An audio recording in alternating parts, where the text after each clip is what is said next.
अध्यक्ष महोदय, सन्माननीय मंत्री महोदयांनी बिबट्याची नसबंदी करू अशी एक घोषणा केलेली होती.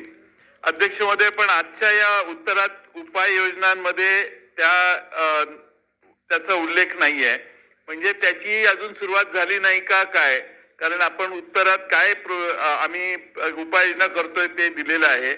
आणि त्यामुळे अध्यक्ष महोदय, हे आयडेंटिफाय कसं करणार आणि बिबट्यांच्या संख्येवर कसा परिणाम होईल? आणि अध्यक्ष महोदय, पिंजऱ्यामध्ये एकदा बिबट्या सापडला की आमच्याकडे चांदोली अभयारण्यात आम्ही हरण वगैरे यांची ग्रोथ करण्याचे प्रयत्न केलेले आहेत वेगळे. त्याला विशेष आपण फंडिंग केलं तर त्याची संख्या प्रत्येक फॉरेस्ट मध्ये वाढेल. आणि बिबटे परत त्या जंगलात नेऊन सोडायची काही व्यवस्था करणार का? मागच्या वेळी मुनगंटीवार साहेबांनी असं उत्तर दिलेलं की आपण दंगा करा, आवाज करा, रेडिओ लावा, ते पळून जातील. पण आपलं उत्तर यावेळेचं वेगळं आहे आणि अतिशय ऍक्टिव्ह आहे. आम्हाला आशा आहे की हे सगळे बिबटे तुम्ही जंगलात घालवाल.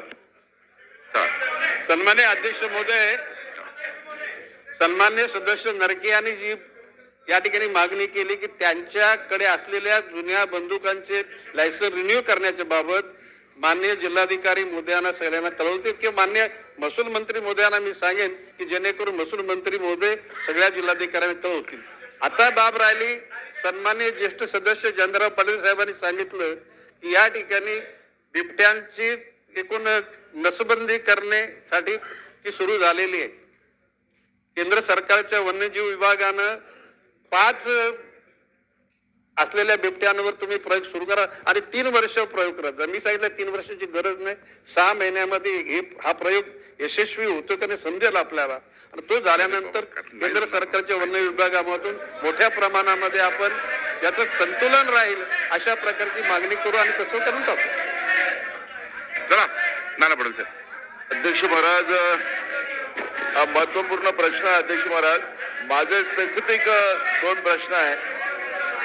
पण जे व्याघ्र प्रकल्प आपले आहेत, अभयारण्य आपण ज्याला म्हणतो, या अभयारण्यामध्ये नागझिरा अभयारण्य आहे, त्याला आता तुम्ही 173 गावाचं अजून त्याला गाव समावेश करण्याच्या बाबतचं तुम्ही नोटिफिकेशन काढलं असं आम्हाला काही कळलेलं आहे. तुम्ही जे जाहिरात त्याला त्याच्या हरकती वगैरे काही मागितलं नाही, तुम्ही काही हरकती मागितल्या नाही, काही नाही. त्याला सरळ डायरेक्ट 173 गावं तुम्ही त्याच्यामध्ये समावेश करताय अशा पद्धतीची एक माहिती आमच्याकडे आलेली आहे.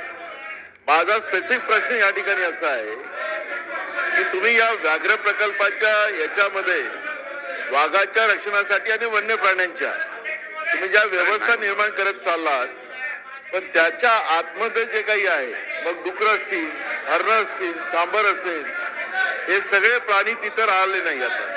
कारण की तिथं चाऱ्याची अवस्था झालेली आहे. त्या जंगलामध्ये काही अशा वनस्पती आलेल्या आहेत की त्याच्यामुळे ते खायला पण नाही, ते पॉयझनिस्ट असतात. आणि त्याच्यामुळे ही जी आहे तृणावर जगणारी प्राणी हे त्या जंगलात नाही. आणि त्याच्यामुळे वाघ असेल, बिबट्या असेल, या व्याघ्र प्रकल्पातून बाहेर येतात. तुम्ही मुळावर जात नाही. तुम्ही मगाशी सांगितलात की आता आम्ही बकऱ्या घेऊन आणि तिकडे टाकू. मग हे जंगली डुकर जे आहेत याला पकडा ना. तुम्ही बकऱ्या घेण्यापेक्षा जंगली डुकर घ्या. जंगली डुकर शेताचं नुकसान करताय, हरण नुकसान करताय, त्याला याच्यात टाकणार काय? आणि म्हणून नाईक साहेब, आपण पॉझिटिव्ह आहे, तुम्ही गोळ्या टाकून पण मारा असं म्हटलेलं आहे, पण तुम्हाला हे परवानगी मिळत नाही. तुम्ही म्हणालात की शेड्यूल 2 मध्ये आम्ही टाकू, म्हणजे नॉन शेड्यूल मध्ये त्याला करू. तुम्हाला वाईल्ड लाईफ ऍक्ट प्रमाणे तुम्हाला ती परवानगी मिळत नाही. मी दिल्लीत होतो, मला माहिती आहे, मी त्या कमिटीत होतो. त्याच्यामुळे तुम्हाला ही जी हिंस्र प्राणी आहेत याला शेड्यूलच्या बाहेर ती काढू देणार नाही. पण खऱ्या अर्थानं ही जी हरणं आहेत, डुकरं आहेत, ही जी तृणावर जगणारी जी प्राणी आहेत, तुम्हाला ते शेड्यूलच्या बाहेर काढता येतात. ते करतायत, तुम्ही करू शकत नाही. पण मूळ प्रश्न आहे की जे शेतकऱ्यांचं नुकसान होत आहे, माणसं आता यांचा घास व्हायला लागलेला आहे. आणि म्हणून याला उपाययोजना करत असताना काही तज्ञ लोक, जे काही आम्ही लोक आहोत, त्यांना त्या कमिटी बनवा आणि त्या माध्यमातून हा एक प्रश्न निकाली काढा. त्याच्यामुळे शेतकऱ्याची आणि हा वन्य प्राण्याला माणूस पुढे जाऊन त्याचा घास होतोय, या सगळ्या गोष्टींची उपाययोजना आपल्याला करता येईल. आणि म्हणून नागझिरा जंगलाचं मी तुम्हाला स्पेसिफिक सांगितलं, जे चाललेलं आहे त्या पद्धतीचा आपण काय उपाययोजना चला, करणार ते मंत्री आपण महोदय. सांगावं. सन्माननीय अध्यक्ष महोदय, सन्माननीय हे बघा ज्येष्ठ सदस्य नाना एक पाटोले. मिनिट हे बघा, कमीत कमी 30-35 सदस्यांना बोलायचं आहे. ऐका माझी बोल, ऐका इतक्या लोकांना बोलणं शक्य नाही. ऐका, आता 20 मिनिटं ऐका 20 मिनिटं या लक्षवेधीला दिलेले आहे. अजून 2-3 लोकांना बोलता येईल. मंत्री महोदयाला माझी विनंती आहे, एक मिनिट तुमच्या सर्वांच्या वतीने मी बोलतोय. थांबा एक मिनिट तुमच्या सर्वांच्या वतीने मी बोलतो आहे. मंत्री महोदयाला एक विनंती आहे की ज्या ज्या भागामध्ये बिबट्यांचा त्रास असेल त्या लोकांची एक बैठक आपण आयोजित केली पाहिजे. एक बैठक आपण त्या संदर्भामध्ये आयोजित केली पाहिजे आणि त्या आमदारांच्या जे काही प्रश्न असतील, त्या भागातला तो काही त्रास असेल, त्या बाबतीमध्ये आपण त्या भागातल्या आमदारांना बोलावून एक बैठक घ्यावी अशी माझी सूचना आहे. अध्यक्ष महोदय, आपण केल्याप्रमाणे अरे ऐका या सर्व सदस्यांच्या तक्रारी घेऊन मंत्रालय स्तरावर मोठ्या हॉलमध्ये आपण सर्वांची बैठक बोलू आणि सर्व वरिष्ठ अधिकारी आणि सगळी यंत्रणा त्या ठिकाणी उपस्थित ठेवू, म्हणजे जेणेकरून सगळ्या लोकांचा प्रश्न त्या ठिकाणी आपण 2-3 तासाची चर्चा करून आपण प्रश्न सोडवू शकू. चला, शेवटचं शरद सोनवणे बोला. चला, सोनवणे बोला. शेवटचे बोला. अध्यक्ष महोदय, माझी सभागृहाला विनंती आहे. माझी सभागृहाला विनंती आहे. माझी अध्यक्ष महोदय, माझी विनंती अशी आहे की सभागृहामध्ये महाराष्ट्रामध्ये खाली बसून घ्या. महाराष्ट्रामध्ये सर्वात जास्त बळी अरे सर्वीकडेच आहेत ना हो. महाराष्ट्रात सर्वात जास्त बळी आम्ही अनुभवलेत. अध्यक्ष महोदय, मला ऐका जरा हो, मी बसू का खाली? 55 लोक मेलेत. 55 लोक मेलेत. बोला. हो ऐका हो अध्यक्ष महोदय, 55 लोक मेलेत. हे ऐका बाबांनो, 55 लोक मेलेत. अध्यक्ष महोदय, जुन्नर तालुक्याबरोबर महाराष्ट्र सेन्सिटिव्ह झालेला आहे, मान्य आहे.